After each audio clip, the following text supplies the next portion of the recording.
The Vought AU-1 Corsair entered service in 1952. It was the slowest fighter aircraft operating over Korea.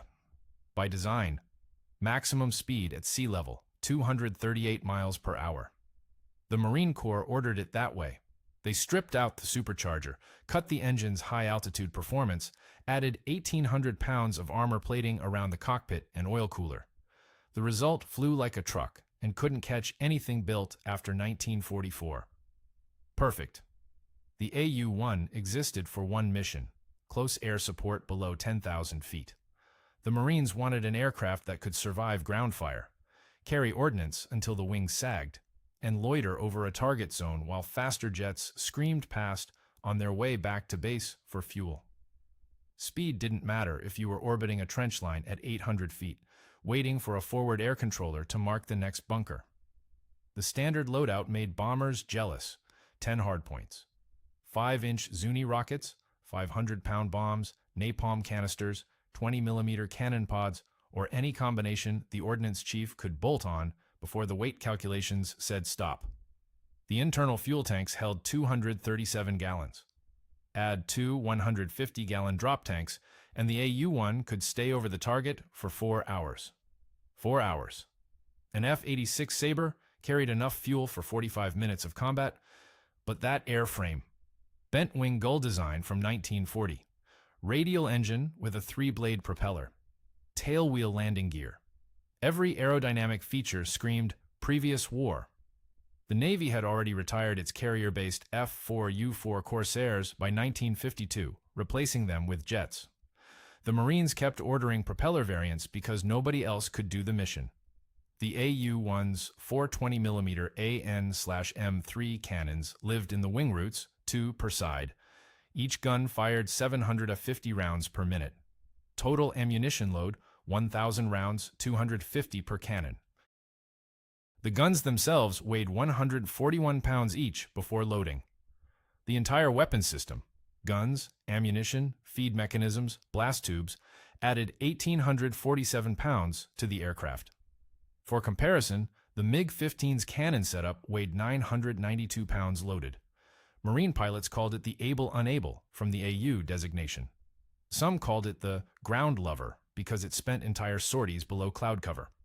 The consensus opinion: ugly, slow, brutally effective at killing things within visual range of dirt. The tactical manual listed cruise speed as 168 miles per hour. Attack speed: 210 miles per hour in a 30-degree dive. Recovery speed: whatever you could get before the ground arrived. The aircraft had one advantage at those speeds: it could turn inside anything jet-powered. Turn radius at 200 miles per hour, 1,247 feet. A MiG-15 at 400 miles per hour needed 4,100 feet to complete the same circle. Nobody cared about that specification. The AU-1 wasn't designed to dogfight. It was designed to survive ground fire while destroying supply dumps, artillery positions, and troop concentrations. Air-to-air combat didn't appear in the mission profile, which made March 10, 1953 a scheduling error. The MiG-15 biz represented everything aviation had become by 1953. Swept wings, turbojet engine, pressurized cockpit, speed that made propeller aircraft look stationary. Maximum velocity at 10,000 feet, 668 miles per hour. The Klimov K1 engine produced 5,952 pounds of thrust. Service ceiling, 50,850 feet. Combat radius, 310 miles with drop tanks. The aircraft could climb to 30,000 feet in 6.5 minutes. An AU-1 Corsair needed 22 minutes to reach the same altitude, assuming the engine didn't overheat first. The Chinese People's Volunteer Air Force operated 372 MiG-15 biz fighters from bases across the Yalu River by March 1953. Soviet instructors had trained most of the pilots. North Korean squadrons flew another 87 aircraft. The Soviet 64th Fighter Aviation Corps kept 2 regiments at Antung Air Base, officially advising but occasionally flying combat sorties when American formations looked particularly vulnerable. Standard engagement doctrine: maintain altitude advantage, dive on target, extend away at full throttle, climb back to altitude, repeat. The MiG-15 owned every advantage except turn radius below 15,000 feet, and Soviet training emphasized never fighting there. Stay high, stay fast, dictate the engagement geometry.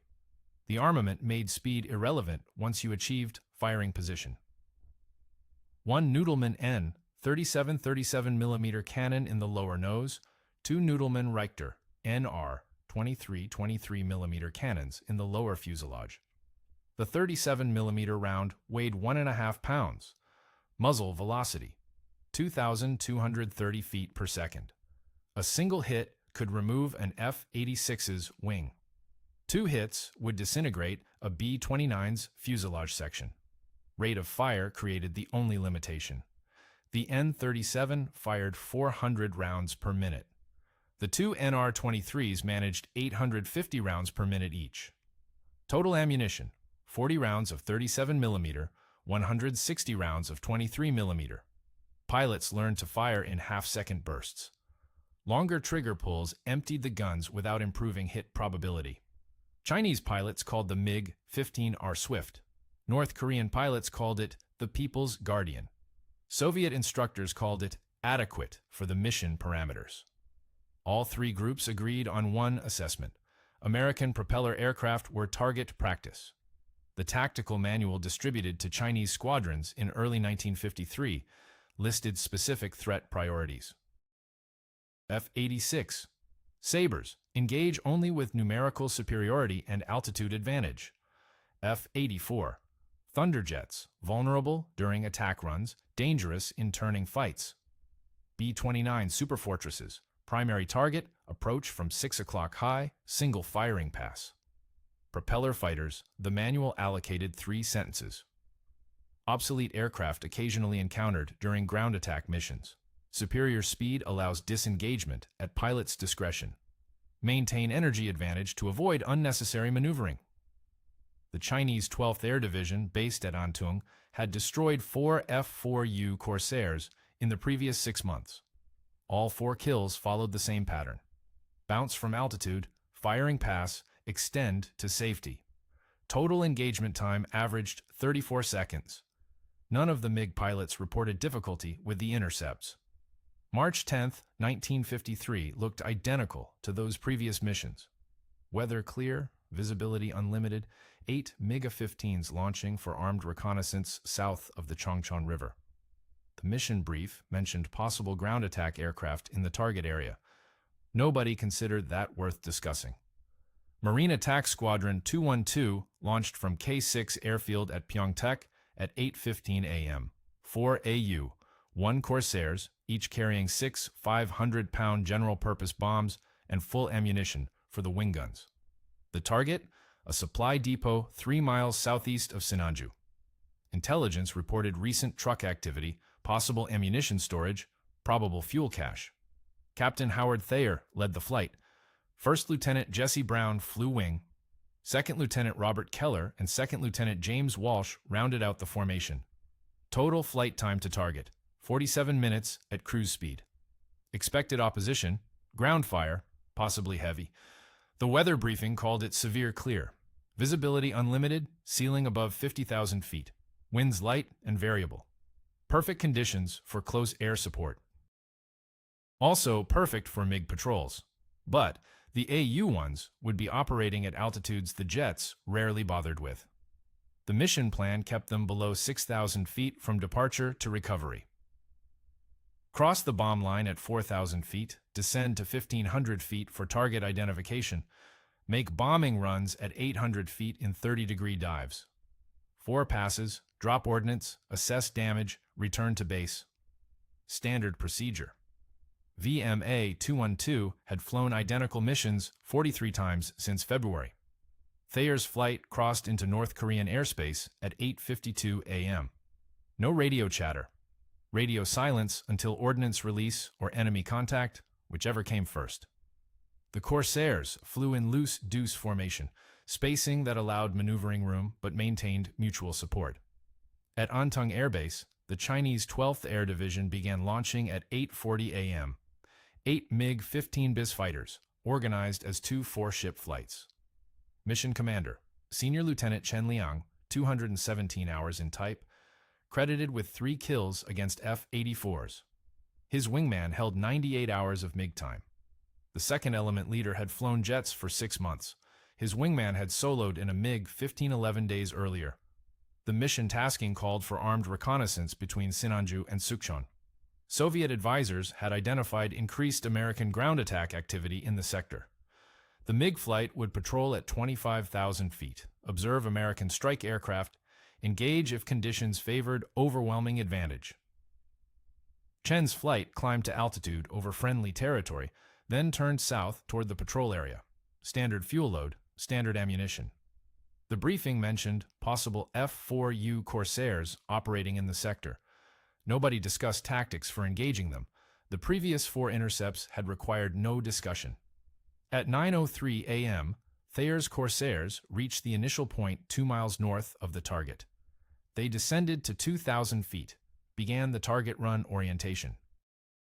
Thayer spotted the supply depot, 3 buildings, truck park with visible vehicles, what looked like fuel drums in rows.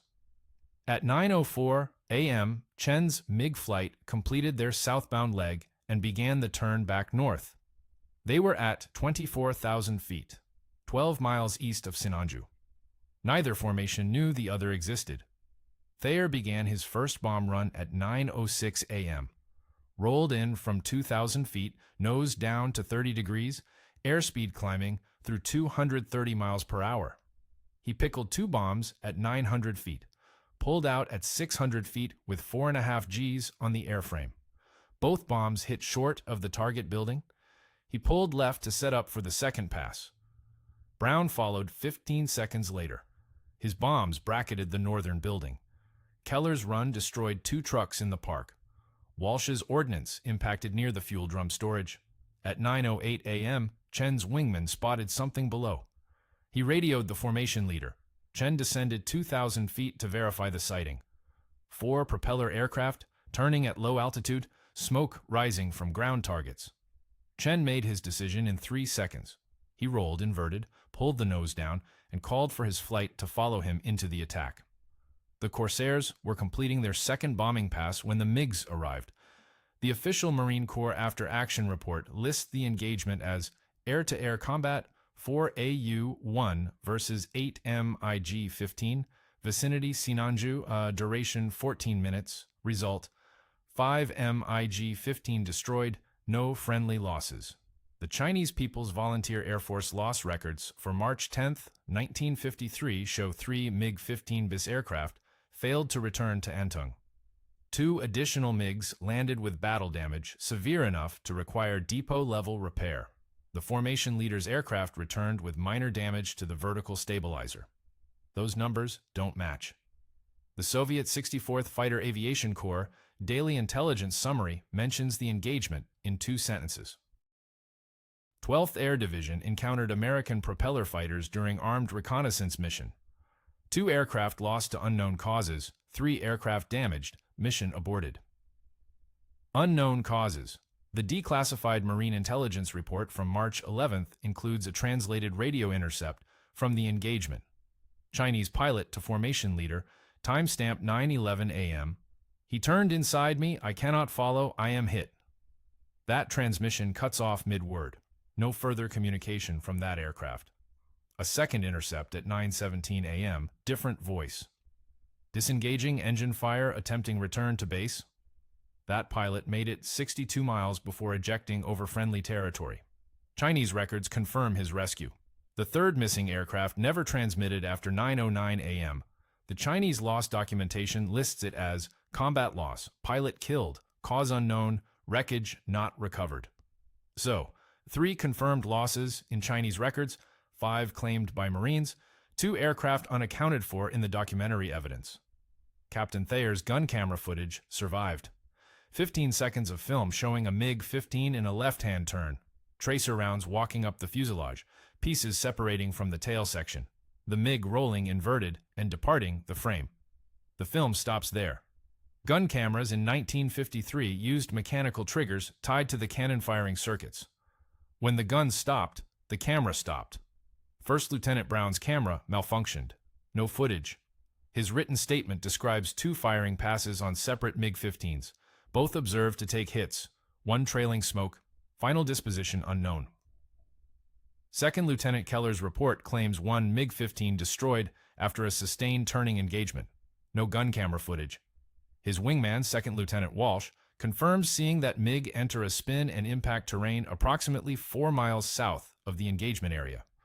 The Soviet advisor report, filed from Antung, reaches a different conclusion. Translation courtesy of CIA, documents declassified in 1993. Analysis of engagement indicates pilots failed to maintain energy advantage, descent to low altitude negated speed, superiority, American aircraft exploited superior turning capability. Recommendation: prohibit engagement of propeller fighters below 5,000 meters without explicit authorization. 5,000 meters converts to 16,400 feet. The revised Chinese tactical doctrine issued April 2, 1953 includes specific guidance. MiG-15 aircraft will not engage American F-4U Corsair or AU-1 Corsair aircraft below 15,000 feet. Engagement requires altitude advantage of minimum 8,000 feet and numerical superiority of 2-to-1 or greater. That's an admission without admitting anything. The missing pieces. What happened to MiGs 4 and 5 in the American count? Brown reported hits on 2 aircraft but couldn't confirm destruction. Keller's claimed kill matches one of the 3 confirmed Chinese losses. Walsh saw it hit the ground. That leaves Thayer's gun camera kill, 1 additional Chinese loss with no recorded cause, and 2 damaged MiGs that made it home.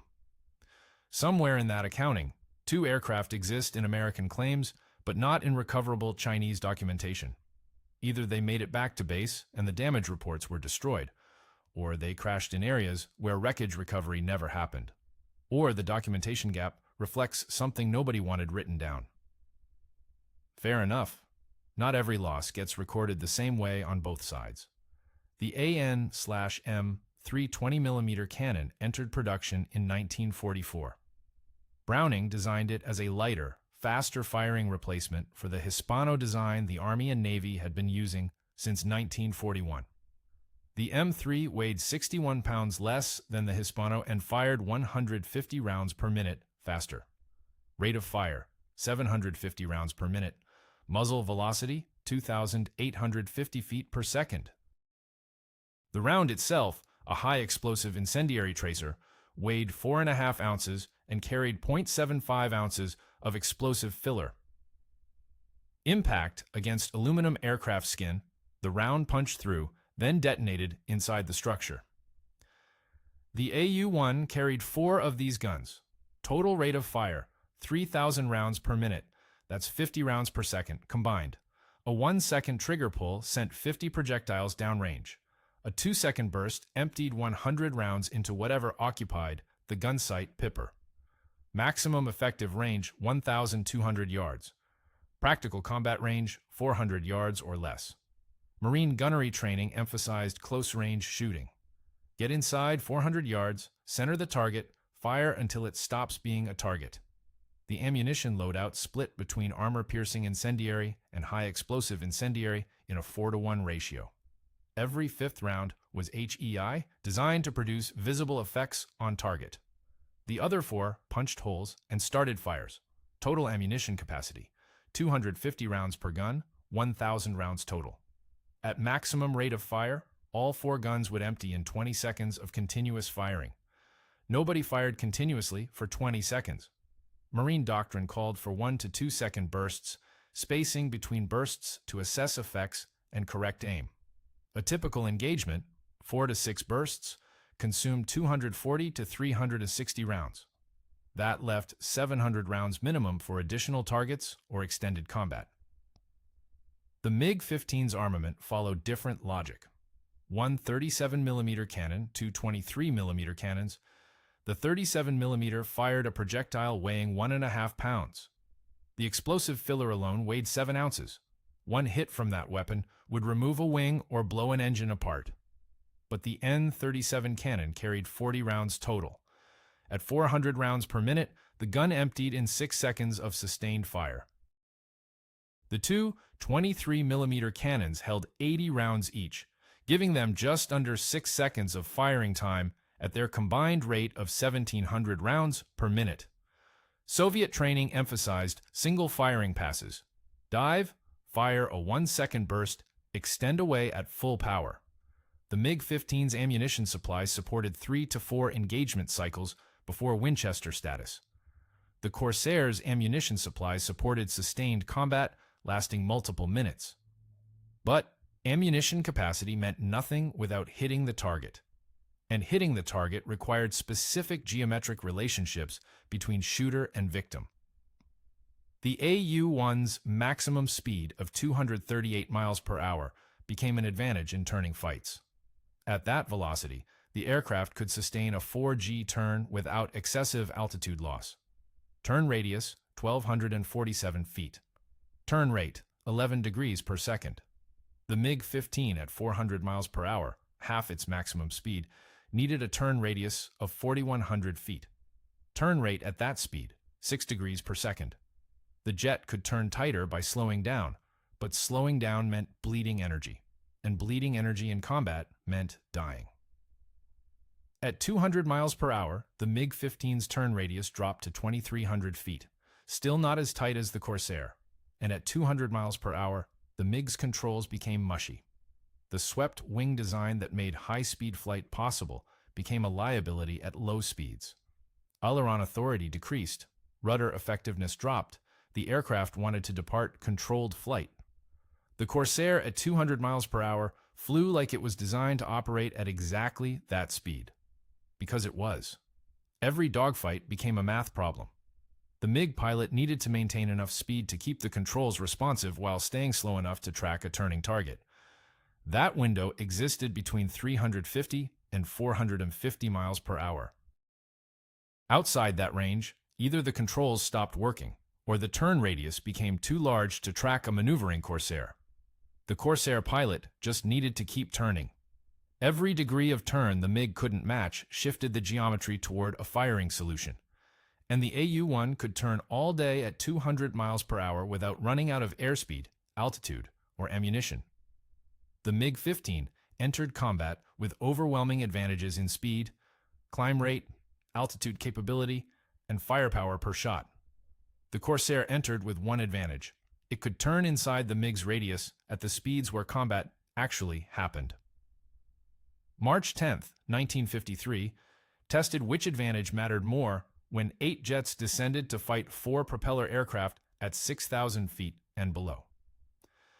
Chen Liang's wingman spotted the Corsairs at 9:08 a.m. 4 aircraft, low altitude, circling pattern, smoke rising from ground impacts. Range 12 miles, altitude differential 22,000 feet. Chen descended 2,000 feet to verify the identification. The bent wing silhouette confirmed it. Corsairs, propeller fighters, slow, predictable, vulnerable. He made the decision immediately. His flight had altitude, speed, numerical superiority, and surprise. Standard doctrine said, break off and maintain patrol. Chen ignored it. 4 easy kills, visible confirmation, combat footage for the propaganda office. He rolled inverted and pulled the nose down. 7 MiG-15s followed him into the dive. Airspeed built rapidly. 300 miles per hour. 400. 500. The altimeter unwound through 15,000 feet. 10,000. 7,000. Chen leveled at 6,000 feet, 2 miles behind the Corsair formation. Closure rate 430 miles per hour. The Marine pilots didn't see them coming. They were focused on the target area, setting up for third bombing runs. Radio discipline maintained except for tactical calls within the flight. Captain Thayer started his turn toward the next run at 9:09 a.m. His wingman, Brown, followed the turn. Keller and Walsh remained in their holding pattern 800 feet higher. Chen's flight closed to 1 mile. Still no reaction from the Americans. At half a mile, Chen's number 3 pilot broke radio silence. "They don't see us." Chen didn't respond. He was setting up the geometry. Approach from 7 o'clock high, dive angle 10 degrees, fire at 400 yards, break away before they could react. Exactly the tactic that had worked 4 times before. Range, 800 yards. Chen centered the lead Corsair in his gun sight. 600 yards, 500 yards. Lieutenant Walsh saw them first. He'd completed his bombing run and pulled up into a climbing left turn to rejoin the formation. The turn gave him a view of the eastern sky. 8 dark shapes, low altitude, high speed, geometry wrong for friendly aircraft. He broke radio silence at 9:10 a.m. Bandits, 7 o'clock. Thayer reacted immediately. Full throttle, hard right turn, forget the bombing run. Brown followed. Keller broke left, then reversed right when he saw Walsh's turn. The 4 Corsairs scattered in 4 directions. Chen fired at Thayer from 450 yards. 1 second burst. 20 rounds from the 37mm, 34 rounds from the 23mm guns combined. None hit. Thayer's turn put him outside the firing solution before Chen could correct. Chen's wingman fired at Brown. Half-second burst, no hits. Brown had already reversed his turn. The element leader fired at Keller. 1 second burst, 3 rounds impacted Keller's left wing, punching holes but missing critical structure. Keller kept turning. Chen's MiG flashed past Thayer at combined closure speed exceeding 600 miles per hour. He extended straight ahead, full power, climbing. Standard procedure: extend, climb, reset the geometry, make another pass. Thayer didn't let him climb. He reversed his turn, pointed the nose at Chen's departing MiG, and opened fire from 600 yards. Desperation shot, long range, low probability. 14 rounds hit Chen's vertical stabilizer. The 20mm projectiles punched through the aluminum skin and detonated inside the structure. The rudder controls didn't fail, but the stabilizer now had visible holes and structural damage. Chen felt the impacts. He continued his climb, evaluating the damage. The aircraft still flew. Controls still responded. He could continue the engagement. Behind him, his 7 wingmen had scattered across 4 miles of sky, each having made firing passes that missed, each now trying to extend away and reset for another attack. The Corsairs didn't extend. They stayed low, stayed slow, and turned to meet the next attack. The geometry had reversed. The MiG pilots now had to choose: slow down to stay in the fight, or extend away and abandon the engagement. 6 of them chose to slow down. The fight dissolved into individual duels across 6 square miles of airspace between 4,000 and 8,000 feet. No formations, no mutual support, 8 MiG-15s trying to kill 4 Corsairs that refused to run. Thayer's immediate problem: Chen's wingman had reversed his extension and was setting up another firing pass. Range 1,000 yards, closure speed 300 miles per hour, angle off 40 degrees. Thayer turned into him, hard left, maximum sustainable G, airspeed dropping through 220 miles per hour. The MiG pilot tried to follow the turn. He couldn't. His aircraft needed 3 times the turning radius at his current speed. The MiG flashed past Thayer's nose at 200 yards. Thayer snap-rolled right, pulled lead, fired a 2-second burst, 78 rounds. Range, 180 yards, 41 rounds hit. The impacts walked from the MiG's left wing route across the fuselage to the engine intake. The 20mm HEI rounds detonated inside the intake ducting. The engine didn't explode. It simply stopped producing thrust. The MiG pilot tried to maintain altitude. His aircraft was now a glider doing 300 miles per hour at 5,000 feet. He had maybe 30 seconds of controllable flight before the speed bled off completely. He ejected at 9:13 a.m. The MiG entered an uncontrolled descent and impacted terrain 4 miles southeast of the engagement area. First kill. 13 minutes remaining. Brown had his own problem. 2 MiG-15s were trying to bracket him, 1 from each side. They'd slowed to 350 miles per hour, trying to match his turn rate. It wasn't working. Brown's Corsair turned inside both of them. He selected the left-hand MiG and pulled toward it. The MiG pilot broke off the attack and extended away. Brown reversed to the right-hand MiG. That pilot also extended. Neither MiG wanted to commit to a sustained turning fight. They'd try another firing pass from a different angle. Brown kept turning, denying them a firing solution. Keller and Walsh had merged their individual fights into a mutual support engagement. 4 MiG-15s were trying to isolate one or the other Corsair. Every time a MiG committed to a firing pass on Keller, Walsh would reverse into it, forcing the MiG to break off. When MiGs went after Walsh, Keller would threaten them. The MiG pilots had speed and firepower. The Corsair pilots had position and patience. At 9:15 a.m., one of the MiGs attacking Keller made a mistake. He slowed to 280 miles per hour, trying to stay in a turn with the Corsair. His controls became sluggish. The aircraft wanted to depart controlled flight. Keller saw it. He tightened his turn, dropped inside the MiG's radius, pulled lead. Range, 250 yards. He fired a 3-second burst, 117 rounds, 63 hit. The MiG's left wing came apart at the root. The aircraft rolled inverted, entered a flat spin, and fell. Second kill. 10 minutes remaining. Chen had stayed high during the initial engagement. He watched his flight scatter, watched 2 aircraft go down, watched the Americans refuse to disengage. He needed to change the geometry. He radioed his remaining pilots. Mandarin, rapid-fire commands, disengage, extend to the north, reform at 10,000 feet, reset for coordinated attack. 5 MiG-15s broke contact and began climbing. Chen's tactical doctrine had reasserted itself. Stop trying to dogfight. Use speed. Use altitude. Dictate the engagement. The Corsairs didn't pursue. They reformed into a defensive wheel at 4,000 feet. 4 aircraft, circular pattern, each covering the others. Chen climbed to 12,000 feet with his 5 remaining fighters. He assessed fuel state. Adequate for one more attack sequence. He assessed ammunition. Most pilots had fired 1 or 2 bursts, still enough for multiple engagement cycles. He decided on a different tactic. Split his formation. 3 aircraft attack from the west, Chen, and 2 wingmen attack from the east. Forced the Corsairs to divide their defensive attention. The reformed attack began at 9:19 a.m. The 3-ship element dove from the west. Chen's element dove from the east. Both groups approached at 450 miles per hour. The Corsairs broke formation. Thayer and Brown turned into the western attack. Keller and Walsh turned into Chen's eastern group.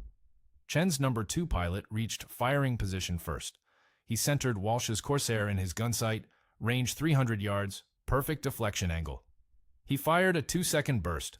Walsh's aircraft staggered, multiple impacts along the fuselage, 1 round through the right horizontal stabilizer. The Corsair didn't explode. It dropped 200 feet, recovered, continued turning. Walsh radioed Keller. "I'm hit. Controls feel wrong." Keller reversed hard toward Chen's element. "Break east." "I've got them." Chen saw Keller's turn. He also saw Thayer and Brown engaging his western element. The trap was working. The Corsairs were separated, divided, vulnerable. Then Thayer shot down his 3rd MiG. The western element leader had committed too hard to his firing pass on Brown. He'd slowed to 300 miles per hour, pulled into a sustained turn, tried to track the Corsair through multiple reversals. Thayer came in from his 6 o'clock, range 120 yards, 2-second burst, 91 rounds hit.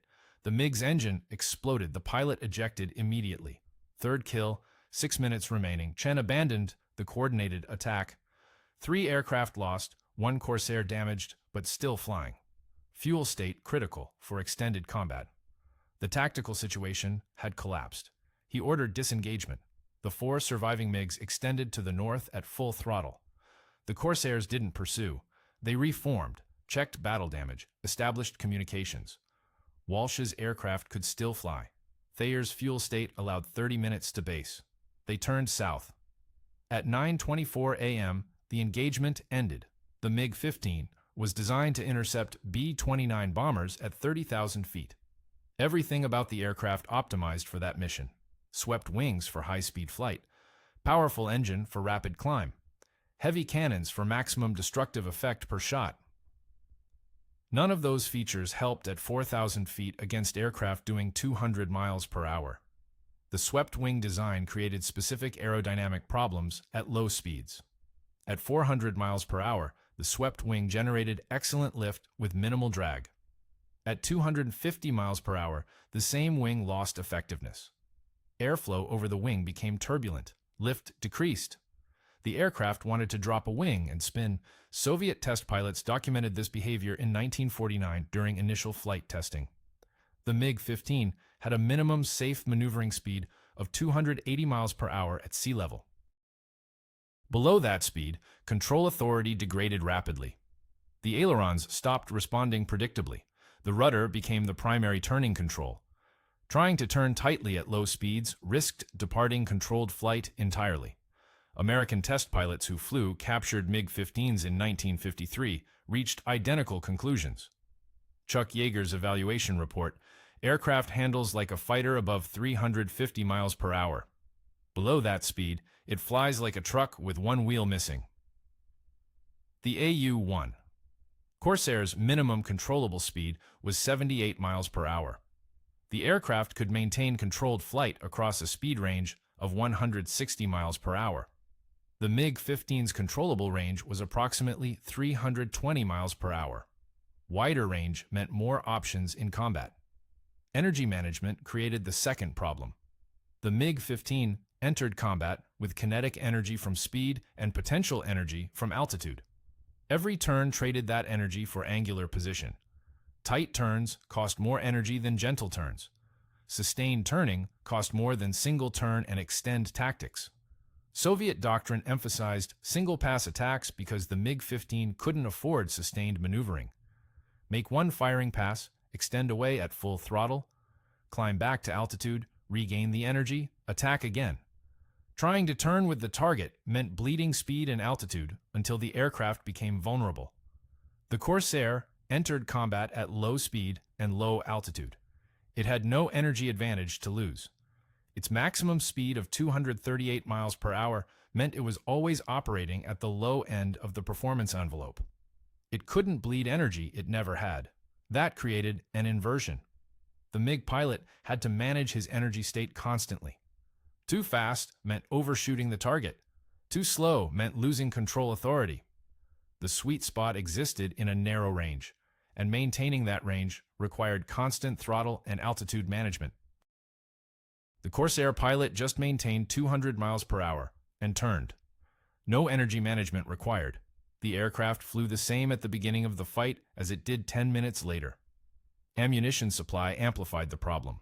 The MiG-15 carried enough ammunition for 6 seconds of sustained fire. Pilots learned to fire in 1-second bursts. 6 bursts maximum before Winchester. Each burst had to count. Firing at long range wasted ammunition. Firing without a proper firing solution wasted ammunition.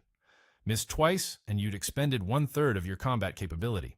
The AU-1 carried enough ammunition for 20 seconds of sustained fire. Marine pilots learned to fire 2-second bursts. 10 bursts maximum, but doctrine called for 4 to 6 bursts per engagement. Missing once or twice still left enough ammunition for multiple additional targets. That difference shaped pilot behavior. The MiG pilot had to be cautious, selective, precise. 1 or 2 good firing opportunities per engagement. Make them count or go home with nothing to show. The Corsair pilot could be aggressive. Multiple firing opportunities. Spray rounds at long range to force evasive maneuvering. Take low probability shots. The ammunition supply supported sustained combat. Gun harmonization created the final technical problem. The MiG-15's 3 cannons were harmonized to converge at 600 meters. That gave maximum hitting power at that specific range. Closer than 400 meters or farther than 800 meters, the guns spread apart. Hitting power decreased. The AU-1's 420mm cannons converged at 300 yards. Marine pilots trained to shoot at 400 yards or less. Inside that range, all 4 guns put rounds in a pattern roughly 2 feet in diameter. Devastating concentration of fire. The MiG pilot needed to achieve a firing solution at a specific range bracket while managing his energy state and conserving ammunition. 3 difficult tasks simultaneously. The Corsair pilot needed to get inside 400 yards and pull the trigger. 2 tasks. 1 was easier than 3. March 10th demonstrated what happened when tactical doctrine met aerodynamic reality. The MiG pilots descended expecting an easy victory against obsolete aircraft. They discovered that obsolete meant optimized for different conditions, and those conditions included low-altitude turning fights where speed advantages became liabilities. The Corsairs won because the engagement happened in the only part of the performance envelope where they had advantages, below 6,000 feet, below 300 miles per hour, in sustained turning combat. The exact conditions Soviet doctrine said to avoid. 6 MiG pilots ignored that doctrine. 3 of them died for it. The Chinese loss records document 3 MiG-15 BiS aircraft that failed to return from the March 10th mission. Marine claims total 5 destroyed. That leaves 2 aircraft unaccounted for in the documentary record. The first confirmed loss, Chen's wingman, shot down by Thayer at 9:13 a.m. The pilot ejected successfully. Chinese rescue teams recovered him 3 hours later. His aircraft impacted 4 miles southeast of Sinanju. No wreckage recovery attempted. The second confirmed loss, Western Element leader, shot down by Thayer at 9:21 a.m. Engine explosion followed by immediate ejection. Pilot recovered by Chinese forces. Aircraft wreckage located but not recovered due to proximity to front lines. The third confirmed loss, Keller's kill at 9:15 a.m., left wing separation, flat spin, impact. The Chinese records list this one differently. Aircraft destroyed, pilot killed, cause of loss under investigation. That phrasing suggests something didn't match their understanding of what happened. Investigation findings were never recorded, or the records were destroyed, or they exist in archives nobody's declassified yet. Brown claimed hits on 2 separate MiG-15s during the engagement. His first burst at 9:11 a.m. struck a MiG that was attempting a firing pass on Keller. Brown reported seeing impacts along the fuselage, smoke from the engine area, the MiG breaking off the attack and heading north. His second engagement occurred at 9:18 a.m. Another MiG, different tail number based on Brown's description. He fired from 200 yards, observed hits on the right wing and tail section. The MiG rolled inverted and entered a dive. Brown lost sight of it below cloud layer at 3,000 feet. Neither of those aircraft appears in the Chinese loss documentation. 2 possibilities. First, both aircraft made it back to Antung despite the damage. Battle damage severe enough to retire the airframes, but not severe enough to force ejection or crash. Those aircraft would appear in maintenance records, not loss records. Second possibility, one or both aircraft crashed in remote areas where wreckage recovery never occurred. Chinese records from 1953 show gaps in loss documentation when aircraft went down in contested territory or mountainous terrain where recovery teams couldn't operate. Walsh reported damaging 1 MiG during the initial bounce at 9:10 a.m. He fired a 1-second burst at a MiG that was extending away after missing a shot on Keller. Walsh saw impacts on the vertical stabilizer. The MiG continued north without visible signs of serious damage. That aircraft definitely made it home.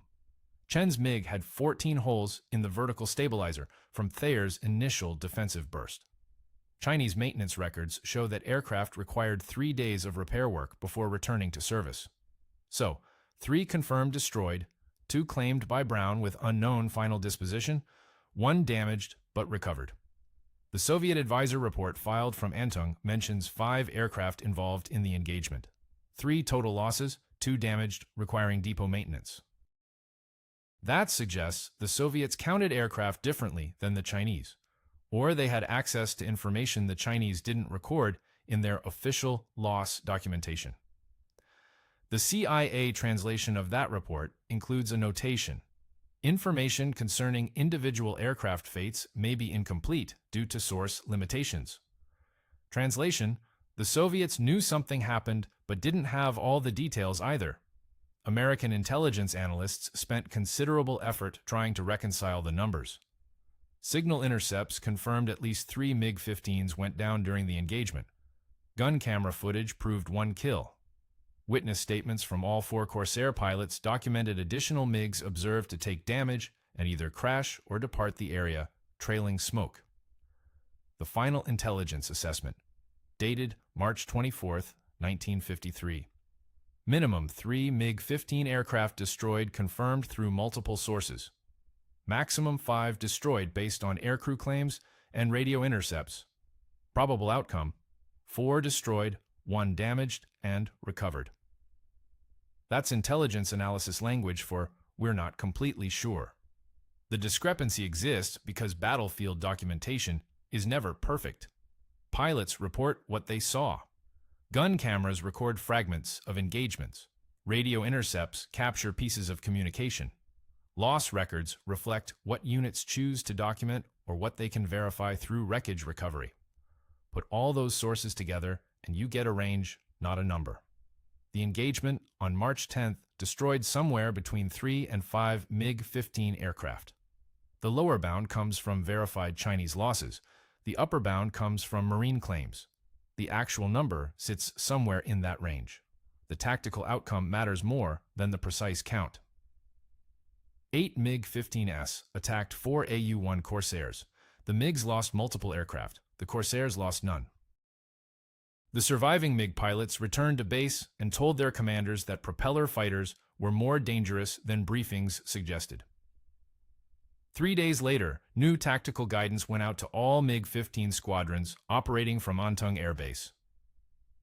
Senior Lieutenant Chen Liang landed at Antung Air Base at 9:47 a.m. with 14 holes in his vertical stabilizer and 4 MiG-15s missing from his formation. The Soviet advisors met him on the flight line before the engine stopped turning. They wanted his report immediately, not the official Chinese People's Volunteer Air Force report that would get written later with appropriate political language. The tactical debrief, what happened, why it happened, what went wrong. Chen's account took 11 minutes. The advisors asked questions for another 40. They interviewed the other surviving pilots separately, comparing stories, looking for consistent details, trying to understand how propeller fighters had killed or damaged 5 jet aircraft in 14 minutes. The Soviet 64th Fighter Aviation Corps commander filed his report to Moscow on March 12th, declassified in 1996. Translation: Engagement analysis reveals fundamental tactical errors by Chinese pilots. Formation leader violated standing doctrine by engaging obsolete aircraft at low altitude. Pilots attempted sustained maneuvering combat against targets optimized for turning performance. Energy advantage squandered through improper speed management. Ammunition expended without achieving firing solutions. Then the part that mattered. American F-4U and AU-1 Corsair aircraft demonstrate unexpectedly high combat effectiveness when engaged below 5,000 meters. Standard intercept tactics prove ineffective. Revised engagement protocols required. The revised protocols went out April 2, 1953 to all Soviet-trained units operating MiG-15 aircraft. 10 pages of tactical guidance. The relevant section occupied one paragraph. Propeller-driven fighter aircraft, including F-4U Corsair and AU-1 Corsair, will not be engaged below 15,000 feet without explicit authorization from formation commander. Engagement requires minimum altitude advantage of 8,000 feet and numerical superiority of 2 to 1. Single firing pass only. No sustained maneuvering. Pilots will maintain energy advantage and disengage if target forces defensive turning combat.